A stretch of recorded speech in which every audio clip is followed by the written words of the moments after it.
The interview room was sleek, modern, and intimidating, designed to make any candidate feel small. The walls were lined with framed awards and photographs of the company's founder shaking hands with influential people. Every detail in the room seemed intentional, a display of power and success. She walked in with her head high, wearing a tailored suit she had saved up for, carrying a portfolio of achievements that could rival anyone's in the industry. Years of hard work, late nights, and sacrifices had led her to this moment. This was more than just a job interview. It was an opportunity to finally break into the higher ranks of corporate leadership where few people who looked like her were ever given the chance to stand. As she took her seat across from the Millionaire CEO, she could feel his eyes scanning her, not with curiosity about her skills, but with something else entirely. There was a pause before he even greeted her, as though he were sizing her up and finding reasons to dismiss her without hearing a single word. She offered a warm smile and extended her hand, but his handshake was brief, almost mechanical. His tone was polite, but distant, his words laced with an air of superiority. She began speaking confidently about her qualifications, explaining her track record in managing multi-million-dollar projects, leading diverse teams to exceed expectations, and negotiating deals that brought substantial growth to her previous employers. She presented numbers, results, and success stories that proved her ability to bring value to any organization.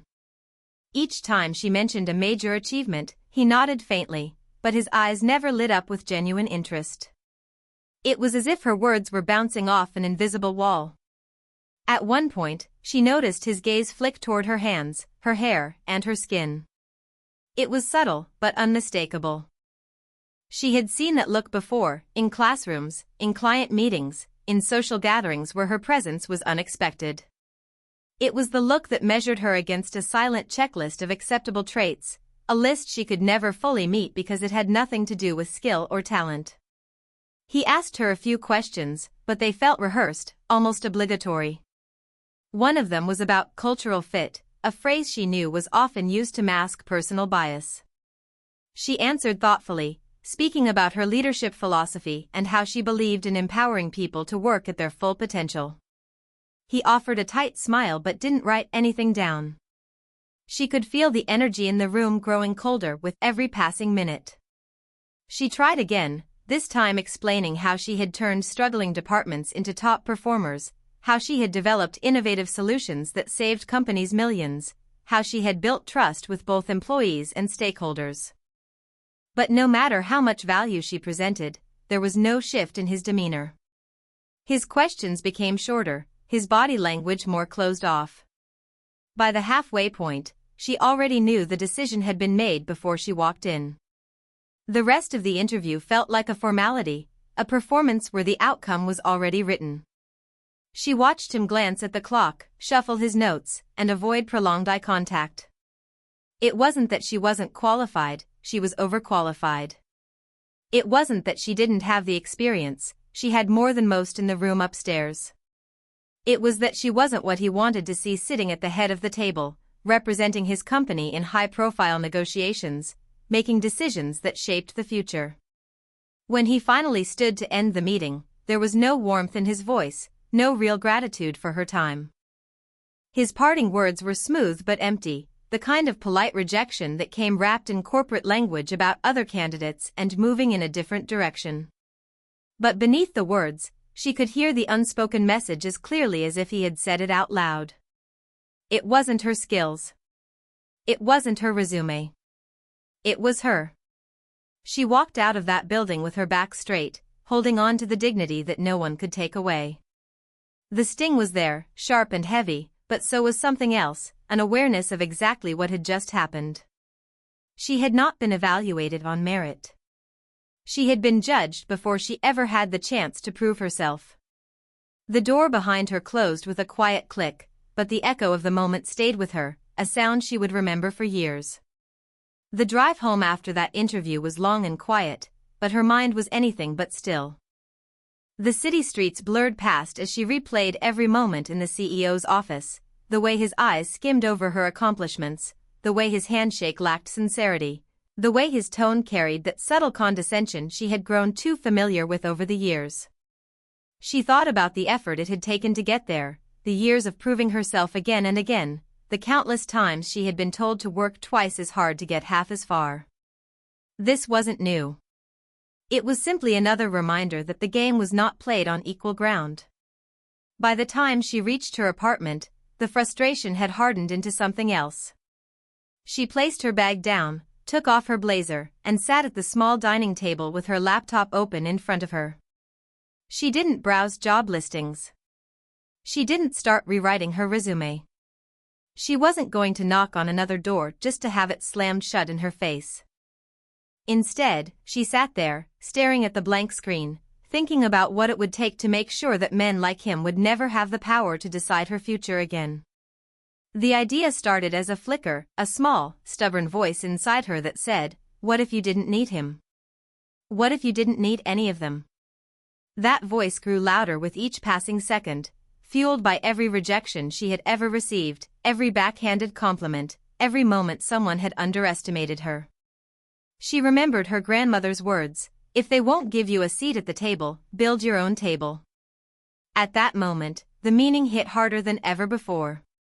She pulled up articles about industry trends, market shifts, and the financial health of companies she admired.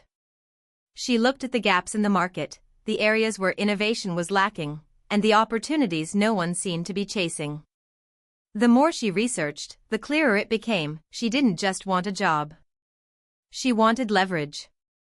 She wanted control. She wanted the kind of power that would ensure her worth was never determined by someone else's prejudice. Her mind began to map out the steps. It wouldn't be easy. It wouldn't be quick. But it was possible. She had connections, skills, and a deep understanding of how businesses operated from the inside. She had seen enough from her years in corporate roles to know exactly where companies failed and where they could soar. She understood negotiations, investments, and growth strategies better than most people she had worked under. And most importantly, she had the resilience to weather whatever storms came with building something of her own. Over the next few days, her frustration transformed into a quiet determination. She began reaching out to people she trusted, mentors, former colleagues, industry peers who respected her work. She asked questions, listened to their insights, and took careful notes. Some told her it was a bold move. Others warned her it would be risky. But deep down, she already knew she wasn't looking for permission. She was looking for information, for the kind of wisdom that could sharpen her vision into a plan. Late at night, long after the city had quieted, she would sit by her window with a notebook, jotting down ideas. She sketched out possible business models, potential revenue streams, and competitive advantages. She listed her strengths, her resources, and the people she could call on for guidance. Each page filled made the idea feel more real, more tangible. It wasn't just a daydream anymore, it was a blueprint. There were moments when doubt crept in, whispering about the security of a steady paycheck, the comfort of a safe career path, and the risk of losing everything. But she knew she had already lost something in that interview, something she wasn't willing to lose again. Her self-worth, her dignity, her belief in her own potential. She couldn't go back to waiting for someone else to give her an opportunity. She needed to create her own. Every time she pictured the CEO's dismissive expression, it added fuel to the fire. It wasn't about revenge, not exactly. It was about proving to herself that she was capable of more than he could ever imagine. It was about taking the rejection he handed her and turning it into the very thing that would define her future. She didn't want to just succeed. She wanted to succeed so completely that people like him would have no choice but to acknowledge her presence. The plan began to take shape slowly, like a puzzle where the pieces had been scattered for years but were finally being brought together. She started by breaking down her goal into smaller, achievable steps. She wasn't going to rush blindly into starting a company without preparation. Instead, she focused on building a foundation that would be unshakable. She listed what she already had: years of leadership experience, an extensive professional network, industry knowledge, and a clear understanding of market dynamics. Then she listed what she needed: the capital, the right team, a unique selling proposition, and a clear operational strategy. She spent hours reading business case studies, studying the paths of entrepreneurs who had built successful companies from the ground up. She noted their mistakes and their triumphs, dissecting what had worked and why. The more she learned, the more confident she became in her ability to replicate and adapt those strategies for her own venture. She wasn't interested in chasing trends that would fade in a few months. She wanted to build something with longevity, something that could compete at the highest level. One of her first priorities was identifying a market gap she could fill. She analyzed competitors, looking for weaknesses in their operations, areas where customers were underserved, and opportunities for innovation. She paid attention to consumer complaints, industry inefficiencies, and the shifts in technology that could disrupt existing business models. It was meticulous work, but it was necessary. She knew that a business without a strong, relevant core idea was doomed to fail, no matter how much money was invested in it. With the market research underway, she began thinking about funding. She created a detailed budget, estimating not just startup costs but also the operational expenses for the first year. She considered every line item: office space, salaries, marketing, technology, legal fees. The numbers were daunting, but instead of letting them overwhelm her, she broke them down into targets. She explored funding options, from venture capital to angel investors, from small business loans to strategic partnerships. She reached out to contacts who could introduce her to potential backers, carefully crafting her pitch so it was compelling and data-driven. Building a team was the next critical step. She knew she couldn't do it alone, and she didn't want to surround herself with people who simply agreed with her. She wanted thinkers, problem solvers, and individuals who would challenge her ideas and push the company to evolve. She began discreetly scouting talent, reaching out to professionals she had worked with in the past and keeping an eye on emerging talent in the industry. She paid close attention not only to their skills but also to their values, because she was determined to create a company culture built on respect, integrity, and innovation. The business plan started to grow into a thick document, dozens of pages covering market analysis, financial projections, competitive advantages, and operational workflows. She refined it constantly, removing anything that felt vague or unconvincing and replacing it with specifics backed by data. She wanted a plan so solid that it could withstand any scrutiny from investors, partners, or even competitors trying to poke holes in it. At the same time, she began developing a brand identity. She thought about the story she wanted the company to tell, the message it would send not just to customers but to the industry at large. She worked with a designer to brainstorm names and visual elements, aiming for something bold yet professional, something that would stand out in a crowded market. The logo, the color scheme, the tone of communication, every detail mattered because she understood that perception could be as important as performance in the early stages. Networking became a daily practice. She attended industry events, joined professional forums, and scheduled coffee meetings with potential allies. Every interaction was an opportunity to learn, to gather insight, and to plant seeds for future collaborations. She listened more than she spoke, absorbing knowledge from people who had walked the path before her. She knew that relationships could open doors that money alone could not. Slowly, the fragmented ideas in her mind were becoming a cohesive, executable strategy. The plan was no longer just about starting a business, it was about creating something that could challenge the very people who once doubted her. Every spreadsheet she filled, every note she wrote, and every conversation she had was one step closer to transforming that spark of determination into a fully realized enterprise. The blueprint was ready to be tested in the real world, and the next move would decide how quickly it would all take shape. She understood that competing head-on with the Millionaire's company from the start would be reckless, so she focused on building strength from the edges. Her strategy began with acquiring smaller companies that were already operational but underperforming.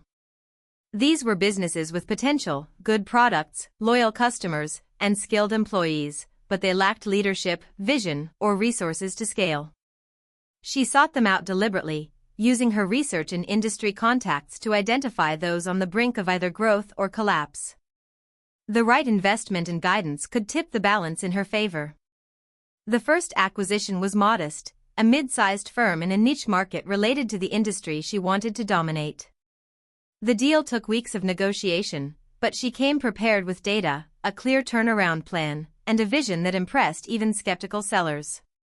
Once the papers were signed, she immediately implemented operational changes, streamlining processes, improving communication channels, and introducing performance incentives.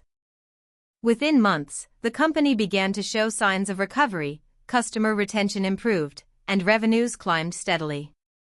She didn't stop there. With the first success as proof of concept, she began targeting other struggling but promising companies. Each acquisition was a calculated move, chosen for how it could strengthen her growing network of businesses. One might offer a new product line, another might have a strong distribution network, and another could bring a skilled workforce.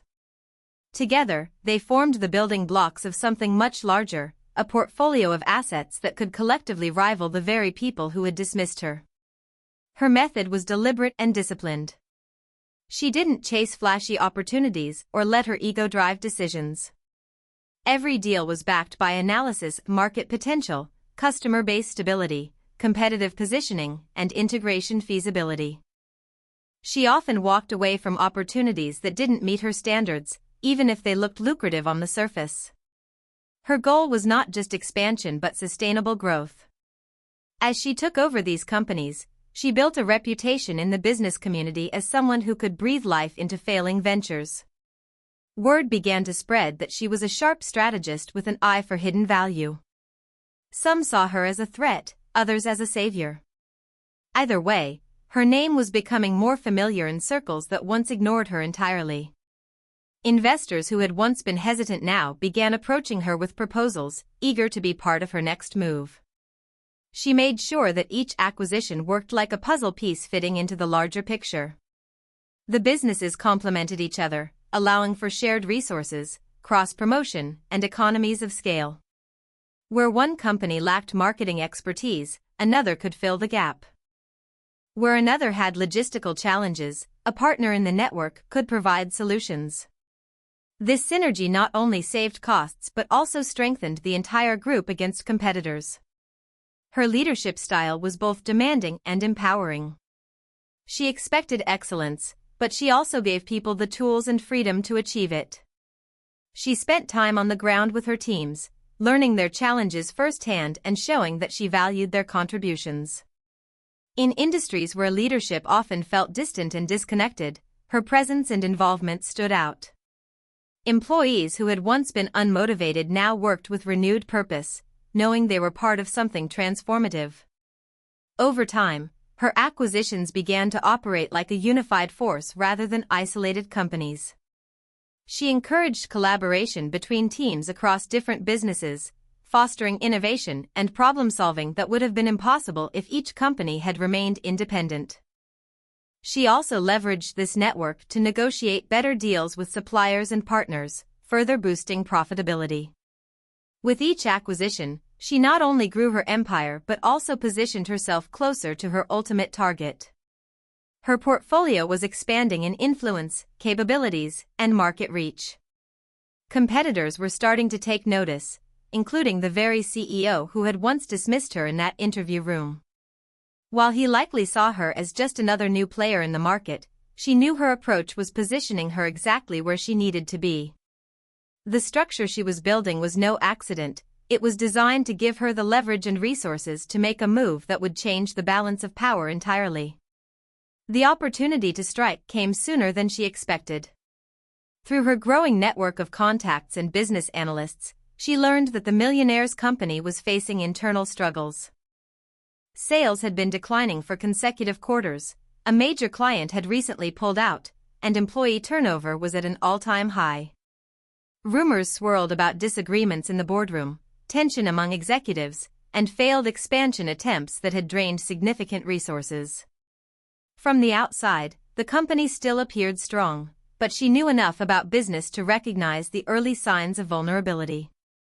She began quietly gathering information, never making a direct move that could alert him to her intentions. She instructed her team to analyze the company's financial reports, industry performance data, and public filings. Every detail mattered: how much debt they carried, which product lines were underperforming, and what contractual obligations were weighing them down.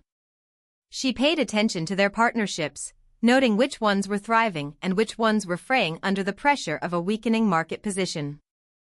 Once she had a complete picture, she looked for leverage points. One was their dependency on certain suppliers, many of whom she had already built relationships with through her other companies.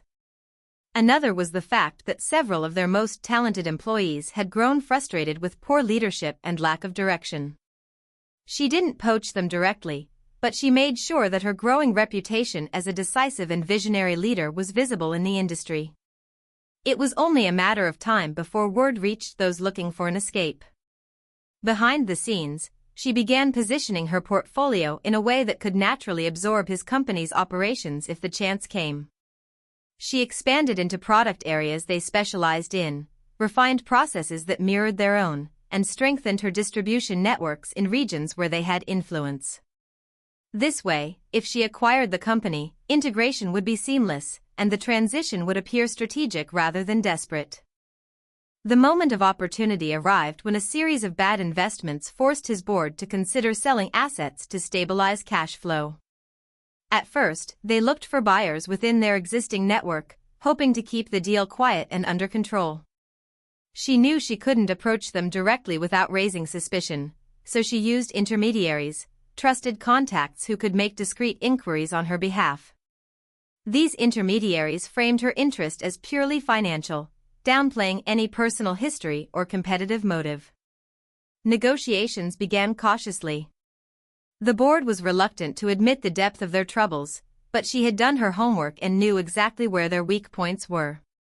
She offered a deal that addressed their immediate financial concerns while also promising stability for employees and clients. Her terms were firm but fair, leaving them little room to maneuver without risking greater losses. Over the course of weeks, she navigated the process with precision, balancing patience with pressure. She never allowed emotion to cloud her judgment, even though she could still remember the sting of being dismissed in that interview. Every meeting, every document, every counteroffer was a calculated step toward the outcome she had envisioned from the moment she started her journey. The final agreement was structured to her advantage. She secured not only ownership of the company but also control over its most valuable assets, key contracts, proprietary technology, and brand rights. The deal also ensured that many of their employees would transition into her organization, bringing with them years of expertise and insider knowledge. It was a move that not only expanded her empire but also weakened one of her biggest competitors in a single stroke. The day the acquisition was finalized, it didn't feel like a victory parade. It felt like the culmination of years of persistence, strategy, and discipline. She had taken what began as a personal rejection and transformed it into a masterstroke of business maneuvering. Now, with the company under her control, the power dynamic that had once kept her out of the room was entirely reversed. The empire she had built was no longer just growing, it had absorbed the very entity that once saw her as unworthy. From the moment the ink dried on the acquisition papers, she set to work transforming the company from the inside out. Her first step was to address the culture that had allowed bias and complacency to thrive. She walked the halls, introduced herself to employees at every level, and listened to their experiences. Many were hesitant at first, unsure if this new leadership would bring genuine change or simply another layer of corporate formality. But she made it clear that she wasn't there to preserve the old ways. She was there to rebuild from the ground up. She started with leadership restructuring. Several senior executives who had been resistant to innovation or had perpetuated toxic practices were replaced with fresh talent, people she had either worked with before or who came highly recommended for their vision and integrity. These changes sent a clear message: performance, respect, and inclusivity were now non-negotiable standards. Within weeks, the atmosphere began to shift. Employees who had once kept their heads down started sharing ideas openly, knowing they would be heard and valued. Policies were rewritten to prioritize fairness, diversity, and professional growth. Hiring practices were overhauled to ensure equal opportunity, with recruitment reaching into places that had been ignored in the past. Training programs were implemented to help managers develop leadership skills grounded in empathy and accountability. The focus wasn't just on increasing profits, it was on creating an environment where people could excel without fear of prejudice holding them back. She also turned her attention to the company's operations. Years of mismanagement had left inefficiencies that drained resources and frustrated employees. She initiated a full-scale audit, reviewing every process, supply chain partnership, and expense line. Redundant systems were consolidated, outdated technology was replaced, and workflows were optimized to reduce delays and improve quality. The changes not only boosted productivity but also gave employees the tools they needed to perform at their best. One of her boldest moves was to expand the company's product offerings. Drawing from market research and insights from her other businesses, she identified areas where innovation could open new revenue streams. She invested in research and development, encouraging teams to experiment with fresh ideas without the fear of failure stifling creativity. Early successes in these projects generated excitement throughout the organization, showing that this wasn't just about cutting costs, it was about growth and evolution. Externally, she rebranded the company to reflect its new direction. The logo, website, and marketing campaigns were redesigned to project a modern, inclusive, and forward-thinking image. Advertising shifted to highlight not just products but also the company's values, telling stories about the people behind the work and the customers whose lives were impacted. The brand's new message resonated strongly with the public, drawing in a broader customer base and revitalizing interest from former clients who had walked away under previous leadership. As profits began to recover, she reinvested in the workforce. Employee benefits were improved, professional development opportunities expanded, and recognition programs introduced to celebrate achievements at all levels. She understood that loyalty and performance came from a sense of shared success, not fear of failure. Departments that had once been plagued by high turnover saw stability for the first time in years, and job applications surged as word spread about the company's transformation. Partnerships with other businesses also grew stronger. Vendors and collaborators appreciated the transparency and reliability she brought to negotiations. Clients who had been cautious after the change in ownership quickly saw the benefits of the new leadership. The company's reputation, which had been slipping quietly for years, began to climb steadily, placing it back among the most respected names in the industry. For her, the real reward wasn't just in the financial turnaround, it was in seeing the company operate as a place where talent thrived regardless of background, where decisions were made on merit rather than prejudice, and where innovation was encouraged at every level. The organization that had once been a symbol of exclusion was now becoming a model of inclusion and excellence, a transformation that reflected not just her vision as a leader but her refusal to accept the limits others tried to place on her.